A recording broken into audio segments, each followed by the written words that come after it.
여러분은 강아지가 아프다고 표현할 때 100% 알아차릴 수 있나요? 아마 조금의 표현도 눈치채지 못하고 그냥 넘어가는 경우가 많을 겁니다.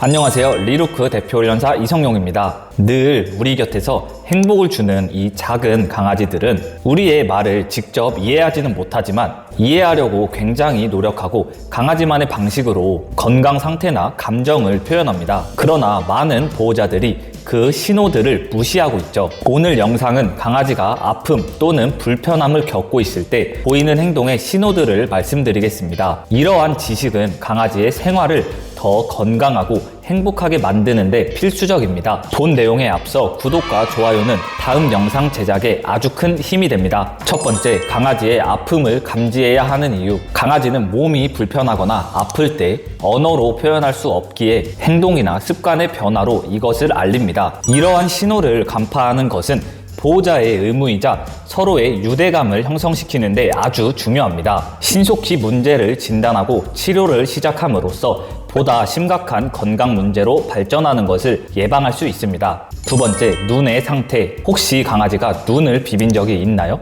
특히 눈에 이상이 생겼을 때는 가능한 빨리 수의사와 상담하는 것이 좋습니다. 눈이 흐릿하거나 빨간색으로 변하고 충혈이 있다면 눈 건강에 문제가 있는 신호일 수 있어요. 특히 야외 활동이 많거나 다른 동물과 자주 접촉하는 강아지들은 눈의 자극이나 감염을 일으킬 가능성이 더 높습니다. 눈 건강 문제를 겪는 경우 흔히 나타나는 징후, 눈물 흘림, 빈번한 눈 비비기, 붉어짐 또는 붓기 또는 눈을 제대로 뜨지 못하는 상태입니다. 이러한 행동이 나타난다면 눈에 문제가 있는지 확인하고 조기 발견과 치료를 권장드립니다. 세 번째, 특정 부위를 긁음. 혹시 강아지의 긁는 행동을 자주 보시나요? 강아지가 특정 부위를 긁는 행동의 이유는 다양합니다. 일반적으로 피부가 건조하거나 가려울 때 해당 부위를 긁는 경우가 많아요. 피부염, 균의 감염 등을 조심해야 합니다. 또 피부에 진드기나 기생충이 있으면 해당 부위를 자주 긁고 핥기도 해요.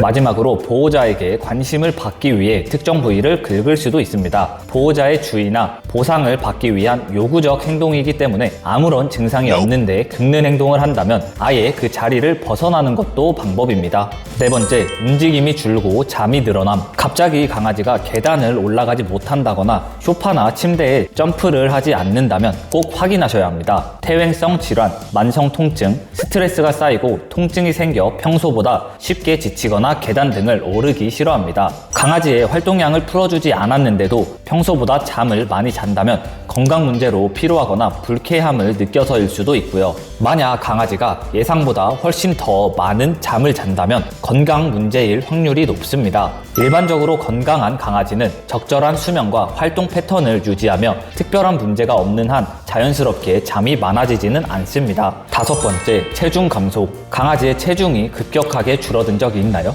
이때는 통증으로 인해 식욕이 떨어질 수 있는 경우일 수도 있습니다. 관절염, 허리 통증 등으로 밥 먹는 자세가 불편하기 때문이에요.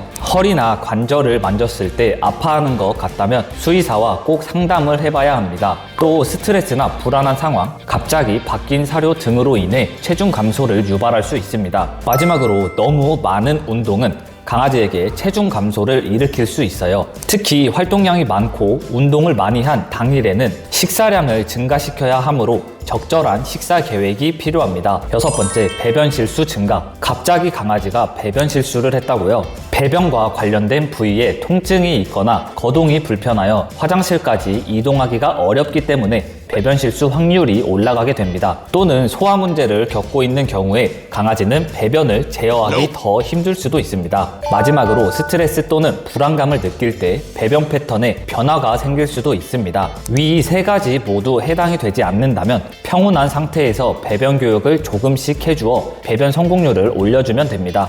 일곱 번째, 보호자의 손길을 피한다. 갑자기 강아지가 손길을 피한 적이 있나요? 손이 닿는 부위에 통증을 느껴 피할 수도 있습니다. 관절염으로 인한 통증이 의심되는 경우나 특히 노령견에서 자주 보이는 행동이에요. 몸에 이상이 있거나 불편함이 있을 때 강아지는 보호자의 손길을 거부할 수 있습니다. 강아지가 평소와 달리 통증을 느껴하는 것 같다면 당장 수의사에게 상담받는 것을 추천드립니다. 단순한 근육통일 수도 있고요. 여덟 번째, 보행이 이상해짐. 강아지가 갑자기 걸음걸이가 이상하다면 꼭 확인하세요. 관절염으로 인해서 통증이 생겼을 수도 있습니다. 단순히 컨디션 문제일 수도 있지만 갑자기 뒤쪽 다리를 들고 다니고 절뚝거리고 자주 주저앉는다면 슬개골 탈구를 의심하셔야 합니다. 소형견일수록 슬개골 탈구의 가능성이 높으니 꼭 전문 수의사와 상담을 받아보세요. 슬개골 탈구는 속도를 늦출 수는 있지만 한번 일어난 탈구가 없어지는 경우는 수술밖에 없으니 관리 잘 해주셔야 합니다. 대표적인 관리 방법은 비만 예방과 미끄럼 방지 매트 깔아주기입니다. 그리고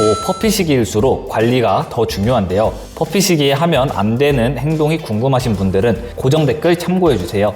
9번째, 편히 눕지 못한다. 강아지가 편히 눕지 못하고 엎드리는 자세가 불편해 보인다면 꼭 확인하셔야 합니다. 평소와 달리 가슴을 펴고 호흡을 확보하기 위해 엉거주춤 앉은 자세를 취한다면 심장이 좋지 않거나 흉통이 있어 응급 상황일 수 있으므로 수의사와 상담이 필요합니다. 또 관절염이 있는 강아지들은 딱딱한 바닥에 누울 때 통증을 느끼므로 가슴을 쫙 펴고 호흡을 하기 위해 앞다리는 최대한 세우고 뒷다리는 주저앉는 자세를 취하게 됩니다. 체형적이나 습관적으로 이렇게 앉는 강아지들도 있으니 어디가 아프지는 않은지 관찰해 볼 필요가 있습니다. 10번째, 음식을 잘 먹지 못한다. 강아지가 갑자기 밥을 안 먹는다면 꼭 보세요. 밥이나 간식을 잘 먹던 강아지가 갑자기 밥을 급여해도 무기력하다면 치통 또는 구강 내 통증이 있을 수도 있고 소화 문제, 구강 문제, 소화기 질환, 건강상의 이유로 음식을 거부할 수 있습니다. 또는 컨디션이 좋지 않을 때도 해당돼요. 원래 밥을 잘 먹는 강아지가 하루 이상 밥이나 간식을 먹지 않는다면 동물병원에 내원하는 것을 추천드립니다. 오늘의 내용 짧게 요약해 드릴게요. 첫 번째, 강아지의 아픔을 감지해야 하는 이유. 강아지가 몸이 불편하거나 아플 때 하는 행동이나 습관을 파악하는 것은 보호자의 의무입니다. 두 번째, 눈의 상태. 특히 눈에 이상이 생겼을 때는 가능한 빨리 수의사에게 상담하는 것이 좋습니다. 눈이 흐릿하거나 빨간색으로 변하고 충혈이 있다면 눈 건강에 문제가 있는 신호일 수 있어요. 세 번째, 특정 부위를 긁음. 피부가 건조하거나 가려울 때 해당 부위를 긁는 경우가 많아요. 피부염, 균의 감염 등을 조심해야 합니다. 네 번째, 움직임이 줄고 잠이 늘어남. 강아지의 활동량을 풀어주지 않았는데도 평소보다 잠을 많이 잔다면 건강 문제로 피로하거나 불쾌함을 느껴서일 수 있습니다. 다섯 번째, 체중 감소. 통증으로 인해 식욕이 떨어지는 경우일 수 있습니다. 관절염, 허리 통증 등으로 밥 먹는 자세가 불편하기 때문이에요. 여섯 번째, 배변 실수 증가. 배변과 관련된 부위에 통증이 있거나 거동이 불편하여 화장실까지 이동하는 게 어려울 수 있고 스트레스성 행동일 확률이 있습니다. 일곱 번째, 보호자의 손길을 피한다. 손이 닿는 부위에 통증을 느껴 피할 수도 있습니다. 관절염으로 인한 통증이 의심되는 경우이기도 하고요. 특히 노령견에서 자주 보이는 행동이에요. 여덟 번째, 보행이 이상해짐. 관절염으로 인해서 통증이 생겼을 수도 있습니다. 단순히 컨디션 문제일 수도 있지만 갑자기 뒤쪽 다리를 든다면 슬개골 탈구를 의심하셔야 합니다. 아홉 번째, 편히 눕지 못한다. 평소와 달리 가슴을 펴고 호흡을 확보하기 위해 엉거주춤 앉는 자세를 취한다면 심장이 좋지 않거나 흉통이 있어 응급 상황일 수 있습니다. 열 번째, 음식을 잘 먹지 못한다. 밥을 잘 먹지 않는다면 치통 또는 구강 내 통증이 있을 수도 있고 소화 문제, 구강 문제, 소화기 질환, 건강상의 이유로 음식을 거부할 수 있습니다. 이렇게 강아지가 아프다고 표현하는 10가지 방법을 말씀드렸어요. 강아지는 항상 우리의 사랑과 보살핌을 필요로 하는 존재입니다. 강아지가 아픔이나 불편함을 겪을 때 그 신호를 빠르게 감지하고 적절한 조치를 취해주는 건 훌륭한 보호자의 책임입니다. 오늘의 영상 꼭 참고하셔서 강아지의 행복하고 건강한 삶을 지키는데 큰 기여를 하셨으면 좋겠습니다. 오늘도 영상 시청해주셔서 너무 감사드리고 영상이 도움되셨다면 구독과 좋아요 부탁드릴게요. 안녕, 행복한 하루 보내세요.